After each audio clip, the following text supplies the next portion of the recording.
Two men were born in the 1930s. Let's call them Chad. We have Chad 1 and Chad 2. They had very similar to identical upbringings. Families of 6 being raised by 2 hardworking parents in a low-income household. They grew up in similar neighborhoods, had similar friend groups, even a similar personality. Chad 1 ended up joining the military, bridging gaps in opposing communities through laughter, giving an entirely new and positive image to the marginalized group he belonged to. He married a woman he loved and had 5 beautiful children. On top of that, he became considered a father of an entire nation. He accumulated multiple honorary degrees and money, and among his many awards was the Presidential Medal of Freedom. Okay, life for the win. The ultimate Giga Chad. The final form of Giga Chattery. Chad too took a different route, to say the least. He became an abuser of the power that he was entrusted with. He would have extramarital affairs and engage in casual schmecks, completely betraying the sanctity of his marriage. On top of that, he would spike the drinks of young women and take advantage of them in vulnerable states. For the sake of a title, he became one of the greatest rapists operating over a long period of time. Now, the question is, how could one formula produce such opposing results? Was it more a mental difference than it was a physical or social or cultural difference? Was Chad 1 destined to be good while Chad 2 was destined for evil? These are all valid questions to be asked if the story had ended here. But what if I told you the most intriguing part of this story is the conclusion, which is that Chad 1 and Chad 2 are the same person? The fact that 2 people from similar backgrounds can grow up and become completely different people, while 2 people from completely different backgrounds can grow up and become a very similar type of person, is shocking enough. It's a complete contradiction of how formulas work, but the most intriguing and mostly scary thing is that these 2 polar opposites can exist in one person. It's an unpredictable game where characters or avatars can have impeccable strengths but utterly unbelievable weaknesses. I hate this game. Weakness? Cake. Yes, cake is my weakness, along with speed and strength. Strength is my weakness. Hey, quick question. How is strength my weakness? Somebody explain that to me. And why would I need speed?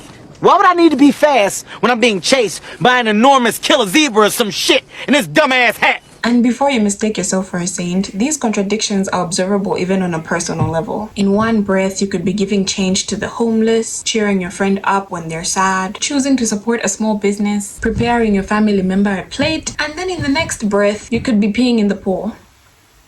Disgusting. Okay, disgusting.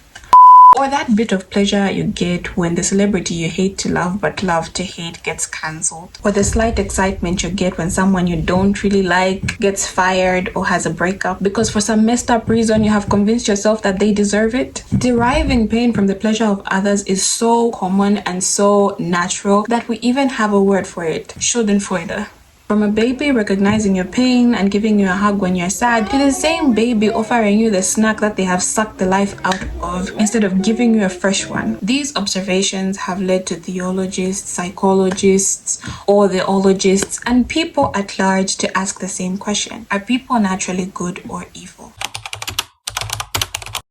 For the real difference between humans and other animals is that humans alone have perception of good and evil, just and unjust, etc. It is the sharing of a common view in these matters that makes a household and a state.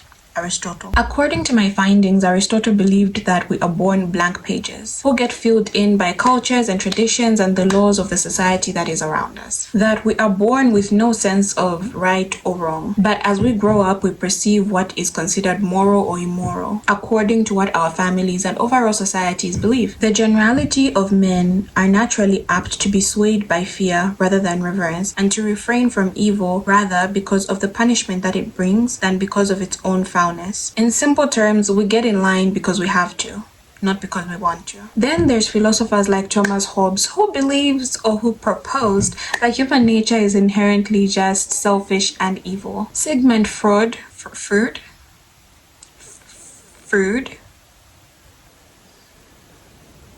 Yeah, this philosopher also paralleled this proposal.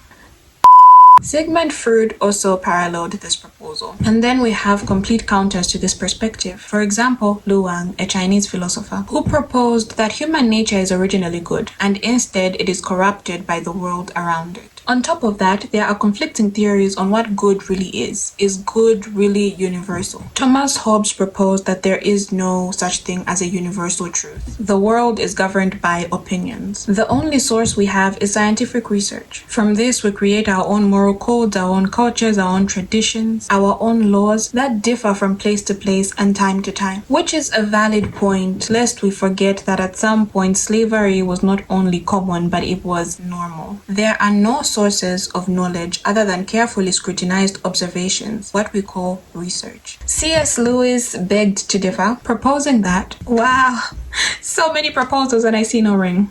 He suggested that there is and are universal truths, that the universal truth is what is being observed by science, and we discover it just like the way we discover formulas or chemical reactions. Regardless of where you go, 2 hydrogens and 1 oxygen create a water. My proposal agrees with Hobbes, but that also means it agrees with every philosopher or thinker that has ever had a major opinion on this topic, because I believe everyone is saying the same thing. Humans are selfish, or rather self-serving. Human decisions are determined by what they value. Regardless of the action taken, humans are always looking out for number 1. This guy. You. Just in case I had to say it out loud.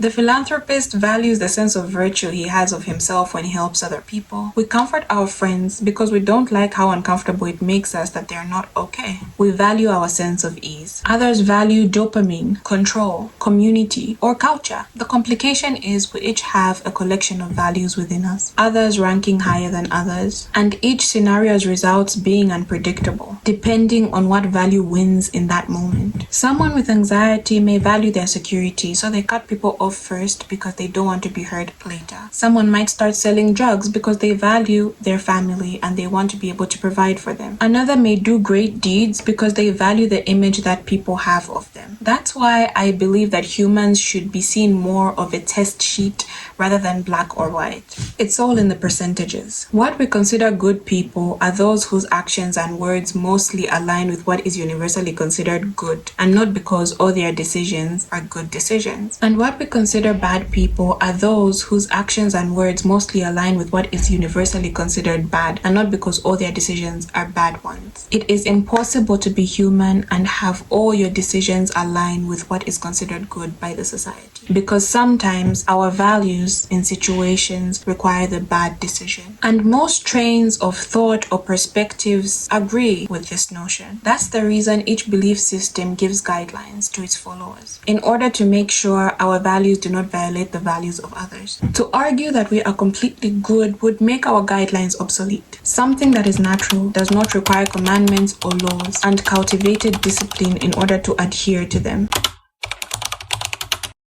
So, as attractive as it may be to want to label people as either good or bad, it's sadly not as simple. We are walking contradictions. At times, a great father can be a horrible partner. A good chef can look like they find food disgusting. An okay example to this is Aristotle. Despite the few colorful perspectives he had on women and slavery, he did mostly give us gems like these.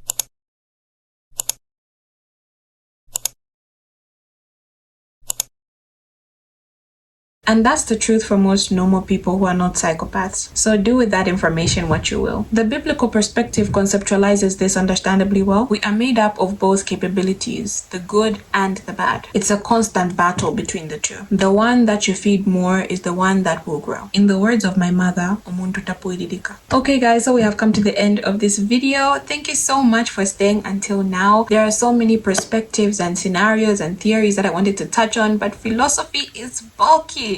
Okay, and most philosophers are long-winded. We love them for it, but they are. Yeah, so if you'd like to see more of that, let me know down in the comments below. Let me know what you'd like to add, what you'd like to subtract, what you agree with. I'll be looking forward to those conversations in the comments down below, and let me know exactly what you would like to see next. So until next time, bye.